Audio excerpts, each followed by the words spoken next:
I used to cop a lot, but never cop no drop. Hold mics like ponytails tight. Stop, stick around, come through and dig the sound on the fly round 606 cycle. Who throws a dick around? Bound to go 3 plat. Came to destroy rap. It's an intricate plot of a b-boy strap. Fem stack cats get kidnapped. You ask for something and they say maybe.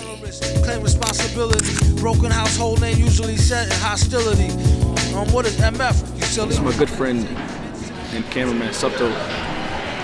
Yo, what's good, chat? He was with me on the trip to Dallas, so I like to invite him everywhere I go. The good part about this business, I'd say, is the obtainable market size. Damn near every business in the world accepts card payments, right? If you go to a random coffee shop in Alaska somewhere, they accept card. If you go to some place in Japan or whatever, if you go to the UK, they accept card payments. So the market size is fairly large. I'd say that's the good thing about the business. But the hard part about this business is actually convincing someone to switch over to use your system. That's the hard part. Merchants get comfortable with their current provider. You know, it's hard for someone to switch over because they don't see the value in it. And that's why we have salespeople, right? Obviously building it as though we don't need the money. Just amplifies whatever is already there. So there's no actual upload of the transaction going in. So the tricky part with building a product is even if your users don't give you real feedback, enough of these small problems or points of friction will lead to someone eventually not wanting to use your product at all. So going into Q1, my goal with this payments platform is to gather as much real feedback as possible. And over the past week or so, our feedback has been pretty good, thankfully. But there are some quiet problems I feel like our merchants don't really report on.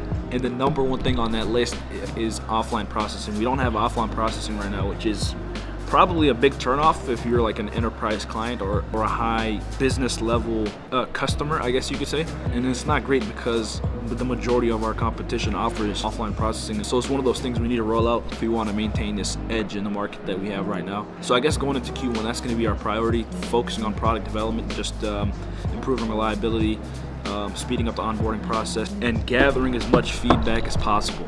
So just a quick update, we're at that phase right now where we've built something that people actually use, and there's proven validation in the market that people actually want to use our payments platform. And now the real problem is, how do we cut our costs down? Because our operation is sort of expensive, but then again, budgeting has never been my strong suit, which is ironic because when you're building a startup, you have limited resources. Just a little add-on.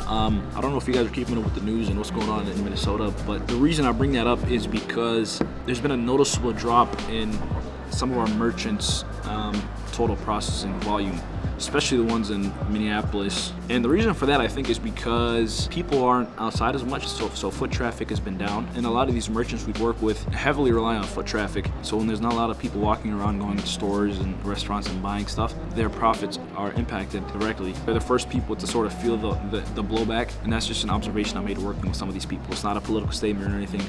Don't come after me, but hopefully everything go back to normal soon enough so that our customers can go back to being as profitable as possible with us.